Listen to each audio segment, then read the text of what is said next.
Est-on sur le point de perdre moins de temps dans les bouchons aux heures de pointe pour entrer et sortir de Cayenne? C'est en tout cas l'objectif affiché, fluidifier la circulation pour ce projet d'aménagement dont on va parler ce matin, le carrefour des Maringouins, situé à l'entrée de Cayenne et qui signifie pour beaucoup de monde ralentissement, embouteillage et de longues minutes à patienter dans sa voiture. Le temps de franchir ce point de passage central, pas que pour Cayenne mais pour une grande partie de l'agglomération. Depuis hier et jusqu'au début du mois de juillet, s'est ouverte une période de concertation avec le public pour présenter ce projet qui prévoit donc de créer un échangeur dénivelé de la RN1 avec la construction d'un pont au-dessus de l'actuel giratoire. Pour en parler, Jean-Christophe Decoq est notre invité ce matin. Bonjour. Bonjour aux auditeurs de Radio Pays. Et merci d'avoir accepté notre invitation. Bienvenue sur Radio Pays. Jean-Christophe Decoq, vous êtes le responsable de l'unité études et grands travaux à la DGTM. La DGTM qui assure la maîtrise d'ouvrage opérationnelle de ce projet d'aménagement du carrefour des Maringouins. On va évidemment parler du projet pour expliquer la proposition qui a été retenue et pour que tout le monde puisse visualiser un petit peu ce à quoi devrait ressembler le carrefour, le giratoire des Maringouins une fois que les travaux seront terminés. Mais d'abord pour contextualiser un petit peu les choses, Jean-Christophe Decoq, pourquoi cet endroit en particulier, c'est le point de passage, un des ronds-points les plus fréquentés finalement de toute l'île de Cayenne? C'est en fait l'entrée de l'île de Cayenne pour les usagers qui viennent à la fois de Matoury ou au-delà, la RN2, de Macouria sur la RN1 et jusqu'évidemment aux gens de Kourou qui viennent travailler jusqu'à l'île de Cayenne, puisque l'île de Cayenne concentre encore beaucoup d'activités de la Guyane. 50 000 passages par jour, c'est bien ça? C'est ça, avec des heures de pointe et des congestions le matin, le midi et le soir. Ouais, avec une augmentation aussi du nombre de personnes qui le passent finalement depuis ces dernières années. Tout à fait, depuis que les études ont commencé, on a vu cette augmentation de trafic qu'on avait même estimé à l'époque à 3% par an. Ce qui fait que l'aménagement qu'on doit imaginer maintenant et qu'on étudie doit absorber cette évolution de trafic jusqu'à un horizon 2050 pour permettre aux usagers, comme vous l'avez dit, de gagner du temps. Oui, c'est le principal finalement dans ce projet-là. Il y a 4 axes, 4 branches principales qui partent des Maringouins, en plus de la route qui va vers la zone Collery Ouest. Pour synthétiser en fait un petit peu, c'est le rond-point, le point de liaison qui fait la jonction en fait entre la partie nord et la partie sud de l'île de Cayenne en quelque sorte. C'est ça, et vous avez donc les usagers de la RN1 qui traversent ce rond-point et ce rond-point qui distribue aussi la circulation vers la RD23 qu'on appelle la route de Dégrade des Cannes, que tout le monde connaît, et la RD17, la route de la Madeleine. Et alors c'est ce qui est indiqué dans le dossier, le flux principal, donc l'axe le plus fréquenté et qui arrive aux Maringouins, c'est celui évidemment qui fait la jonction entre Balata et Cayenne. Je crois que c'est 40% en tout dans les deux sens. C'est à peu près ça, oui, entre Balata et Leblon. Oui. Donc en fait, ce trafic, on va le rétablir en aménageant la RN1 et on va assurer que les autres branches bénéficient aussi des reports de trafic et des améliorations de circulation. Et on n'oublie pas, le branchement, le nouveau branchement du TCSP qui va faire passer le giratoire à 6 branches, puisque la plateforme principale est en construction, sera bientôt livrée et bientôt raccordée au giratoire actuel. On parlera évidemment dans quelques minutes de l'intégration du futur TCSP à ce projet d'aménagement-là. Pour refaire un petit peu l'historique du projet, ça fait longtemps qu'il est dans les cartons et que vous planchez dessus finalement, Jean-Christophe Decoq. Pour ceux qui connaissent bien le sujet, donc ce giratoire a été construit au début des années 90 et la population a vu en 2014 une première concertation pour une déclaration d'utilité publique sur un projet précédent qui avait comme réserve les études plus approfondies pour voir si ensuite ça fonctionnait. Donc en 2015, il y avait eu une déclaration d'utilité publique sur un projet de contournement du giratoire par 2 bretelles à une seule voie qui pouvait donc donner un aménagement qui fonctionne pendant quelques années, mais les études suivantes ont montré que ce fonctionnement n'était pas assuré au-delà de 2025-2030 et que la géométrie du projet de l'époque ne permettait pas de l'adapter aux évolutions futures de cette entrée de ville. Donc de bretelles, en fait, des routes qui auraient contourné le rond-point actuel pour créer une espèce de déviation, en quelque sorte. C'est ça, donc de chaque côté du giratoire actuel, avec des remblais de grande hauteur, ce qui fermait un peu l'entrée de Cayenne. Esthétiquement, il y avait peut-être des doutes à avoir, mais c'est surtout la géométrie et l'absorption du trafic qui ne correspondait pas aux enjeux actuels. Donc ça n'est pas la solution finalement qui a été retenue. On va rentrer dans les détails de ce projet-là. Je cite le dossier, vous prévoyez la création d'une dénivellation de la RN1 en 2x2 voies au-dessus du giratoire des Maringouins par la réalisation d'un pont. Plus simplement, en essayant d'être le plus concret possible, ça veut dire quoi? Il y a quoi de prévu et à quoi ça va ressembler en fait finalement?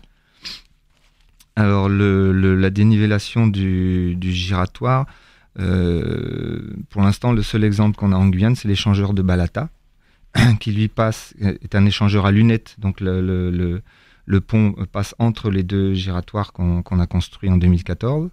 En revanche là, donc on ne touche pas au giratoire actuel, notamment pour maintenir la circulation pendant toute la phase travaux. Et on rétablit la RN1 en dénivelé au-dessus de l'anneau central, en enjambant donc le giratoire actuel par une 2x2 voies, un pont ou deux ponts, comme on va le décrire, à 2x2 voies pour absorber le trafic et pour donc fluidifier la partie trafic RN1. Et surtout, on maintient les accès aux stations-service, les accès à la zone Collery, au TCSP qui va être créé.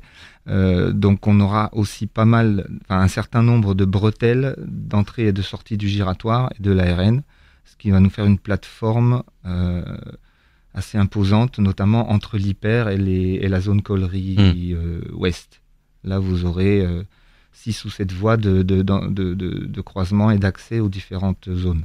Donc en fait, l'idée c'est de relier la 2x2 Balata-Maringouin à la 2x2 Maringouin-Leblon en quelque sorte. C'est ça, de rétablir cette 2x2 par-dessus le giratoire. Ouais. Et tout autour, le giratoire distribuera l'ensemble des trafics dans les zones Collery ouest, Collery est, les stations-service. Et on conserve surtout aussi ce qu'on appelle le shunt ou le raccourci entre Matoury et Rémire, qui passe devant l'Hyper. Et donc en fait, quand on viendra de la RN1, on pourra rouler jusqu'au rond-point Leblon sans avoir de croisement ou de rond-point en quelque sorte. C'est ça l'idée, de fluidifier le maximum la circulation. Il y a 2 types de ponts pour l'instant qui sont proposés. C'est quoi les 2 solutions, les 2 possibilités?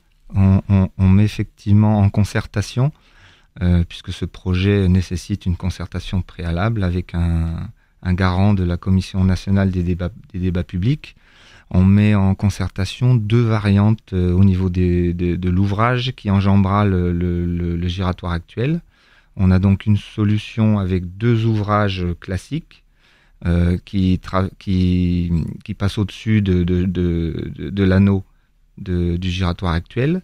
Et entre les 2 ouvrages, un remblai qui permet d'asseoir la chaussée. Et l'autre variante, c'est un pont unique qui enjambe l'ensemble du giratoire, qui ferait environ 110 mètres et qui lui reposerait sur 2 piles situées au centre du giratoire et 2 culées de part et d'autre. Et donc la première solution, donc le non courant, celui sans se remblai en fait au milieu du giratoire des Maringouins, c'est ce que le dossier de présentation précise. Elle a votre préférence parce que moins cher et un petit peu plus esthétique à vos yeux? Alors nous, la DGTM, en tant que bureau d'études et maître d'ouvrage, n'a pas de préférence sur la solution qui sera définitivement retenue. En revanche, il sera bien entendu tenu compte des remarques des usagers pendant cette concertation et de l'optimisation des coûts de construction de ces 2 variantes.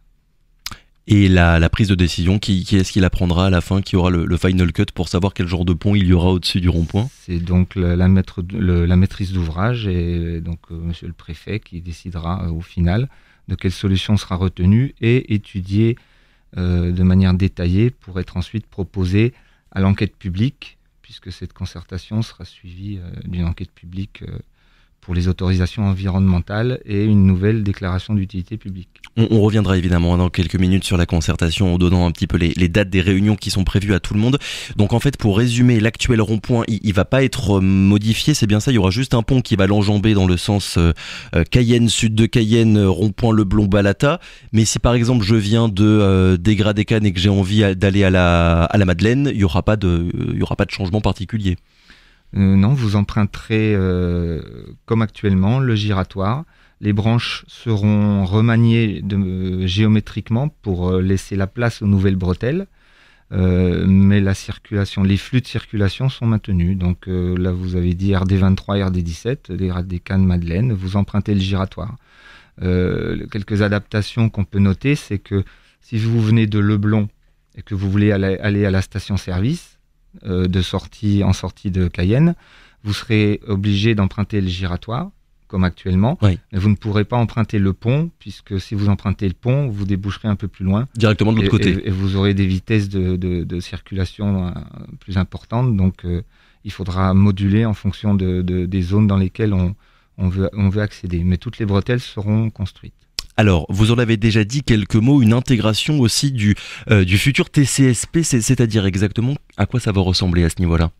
Alors, dans un premier temps, donc, le TCSP va se raccorder au giratoire actuel, donc une branche de plus, pour assurer notamment la desserte de la plateforme du TCSP qui sera livrée très prochainement. Oui, là où il y a les travaux en ce moment qu'on voit quand on va route de la Madeleine, en fait, sur la droite. C'est ça, Ouais. et là, donc là, vous avez notamment un parking d'accueil des gens qui prendront le TCSP, un parking relais, accessible depuis le giratoire. Et le projet qui est présenté maintenant permettra aussi l'éventualité d'une prolongation du TCSP vers Balata, Cricfouillé-Balata. Donc on sera en mesure d'intégrer une voie spécifique si une extension du projet de TCSP était construite dans les années qui viennent. Ouais, parce que pour l'instant, le tracé du TCSP, un des terminus, il va s'arrêter au Maringouin, mais comme vous le dites, il y a le projet, on entend parler à l'avenir de prolonger le tracé du TCSP pour aller jusqu'à Matoury. Idem également, et là je continue de lire le dossier de présentation, intégration pour le projet de la 2x3 voies en direction de Balata. Oui, c'est la même optique, c'est qu'on sera en mesure d'adapter le projet pour une 2x3 voies qui consisterait soit à ajouter des voies banalisées, donc accessibles à tout le monde, ou des voies de covoiturage, ou les voies de TCSP en direction de Balata. Le projet d'aménagement des Maringouins, c'est une brique dans l'ensemble de l'aménagement de la RN1 jusqu'à Kourou. On en est où d'ailleurs de ce projet-là, Jean-Christophe Decoq, de cette 2x3 voies à Balata? Alors, la 2x3 voies, elle ira de Balata vers Le Prog. Et donc, ce projet-là, qui est abouti depuis 2021, va pouvoir reprendre, puisqu'une consultation des entreprises a été lancée au mois de mai. Et donc, on aura les offres fin juillet et on pourra être en mesure de démarrer les travaux d'ici la fin de l'année, si tout se passe bien. Donc ça veut dire une 2x3 voies du Proct jusqu'à Balata, ensuite on repasse à une 2x2 de Balata jusqu'au Maringouin. Le giratoire dont on parle ce matin, l'aménagement de ce pont-là, jusqu'ensuite à Leblon. On va avoir tout le tracé en fait qui est réfléchi pour fluidifier le plus possible la circulation. C'est ça, actuellement vous avez déjà 3 voies là où l'échangeur de Balata rejoint la RN2, juste avant la crique Fouillée.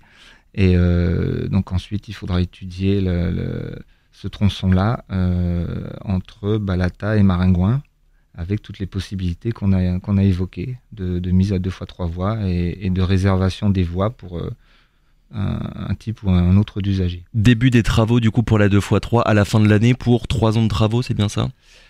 Pour la section Balata-Prog, oui. Ouais. Pour revenir un petit peu du coup au Maringouin, pour les vélos, est-ce que vous avez pensé à intégrer ce qu'on appelle la mobilité douce? Il est effectivement prévu, c'est une des contraintes et un des enjeux de ce projet, c'est de mettre en sécurité les usagers de ces mobilités douces, donc les piétons, les cyclistes, qui actuellement ne sont pas vraiment pris en compte dans l'aménagement.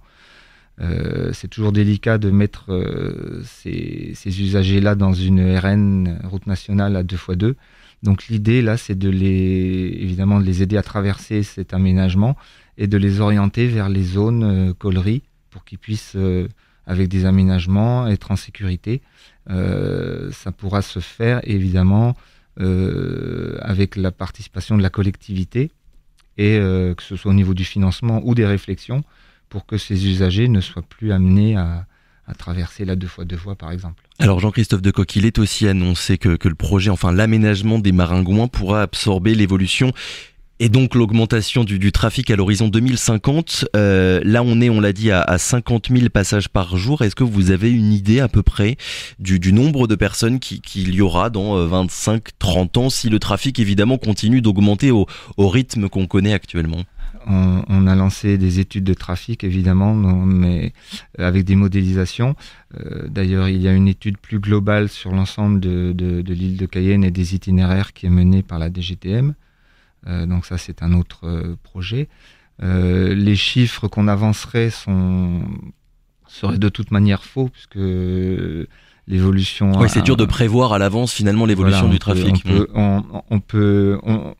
On a vérifié que le nombre de voies qu'on allait construire permettait de faire passer une évolution de trafic conséquente, puisque, pour vous donner quelques chiffres, quand on fait du 2x2, on peut passer 1800 véhicules par voie, ça fait 3600 en 2x2 de chaque côté, avec et notamment en heure de pointe.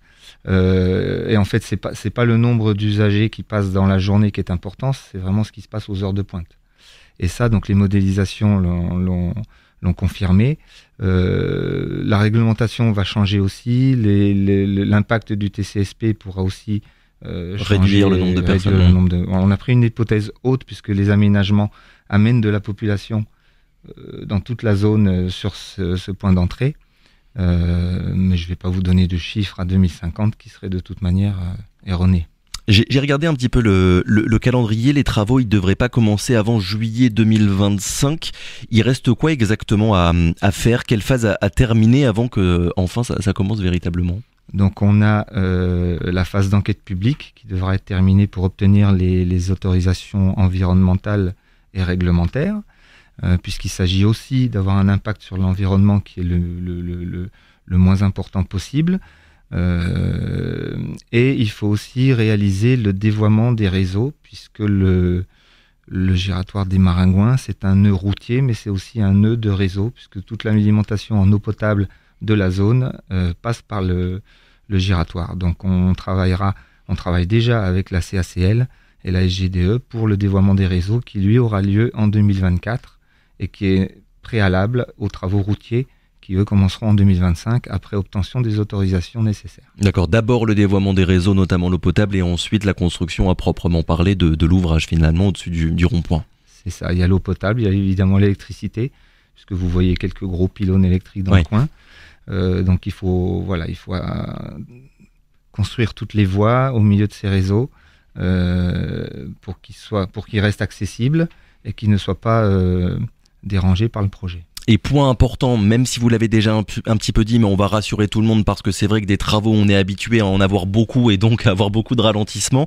Là, en l'occurrence, pendant les travaux, le rond-point ne sera pas coupé, on pourra continuer de l'utiliser à peu près normalement. C'est ça, la contrainte principale du projet, en dehors de la sécurité des usagers, de la prise en compte du trafic et de l'environnement, c'est de maintenir le trafic au niveau des Maringouins. On ne peut pas bloquer cette entrée de ville pendant 2 ans pour effectuer les travaux. Donc on a besoin à la fois de terrain autour pour construire les ouvrages avant de les mettre en place. On a besoin de faire un phasage précis de l'ensemble de ces travaux, de faire des voies provisoires pour maintenir les différents échanges. Et on sera amené, s'il le faut, à faire des travaux de nuit pour perturber le moins possible le trafic à ce niveau-là. Ouais, pour limiter l'impact des travaux. Coût total du projet, 40 millions d'euros ? Il est estimé à 40 millions d'euros pour l'instant et ce sera affiné avec les études détaillées qui se poursuivront après la concertation. C'est un gros projet, est-ce que ça va être quelque chose de compliqué à réaliser en fonction de l'environnement présent, la nature du sol, ce genre de choses-là, de critères techniques ? Alors ce sera effectivement compliqué puisqu'on a On a des natures de sol un peu compliquées au niveau de Giratoire, même si vous pouvez voir des roches. On a aussi, en direction de Leblon, des sols compressibles et difficiles à stabiliser pour asseoir un projet de cette taille. Alors je l'ai dit, la période de concertation, elle a commencé depuis hier, elle va durer jusqu'au début du mois de juillet. Il va y avoir des rencontres, c'est bien ça, avec le public pour présenter le projet dans les grandes lignes dans les prochaines semaines. C'est ça, en plus du dossier qui est accessible en ligne et dans les mairies et à la CTG, nous aurons 4 réunions prévues, le 19 juin à la CCI, avec les socioprofessionnels, donc les opérateurs économiques du territoire. Oui. Et ensuite, 3 réunions publiques entre le 20 et le 23 juillet dans les mairies, Matoury, Macouria et Cayenne, afin de rencontrer un maximum de gens qui puissent s'exprimer sur le projet. Oui, mairie de Macouria, ce sera le 22 juin, le 23 juin, hôtel de ville de Cayenne, et le 20 juin, quelques jours auparavant, au centre social de Macouria, vous l'avez dit, mais on va le redire évidemment, toutes les informations pour ces rendez-vous-là et pour la présentation du projet, elles sont évidemment accessibles sur le site internet de la préfecture. Merci beaucoup Jean-Christophe Decoq d'avoir été avec nous ce matin pour donc parler de ces futurs aménagements à la fois côté Balata, on l'a dit, mais aussi et surtout l'aménagement du rond-point des Maringouins. Je le rappelle, vous êtes le responsable de l'unité études et grands travaux à la DGTM. Merci encore d'avoir été avec nous ce matin.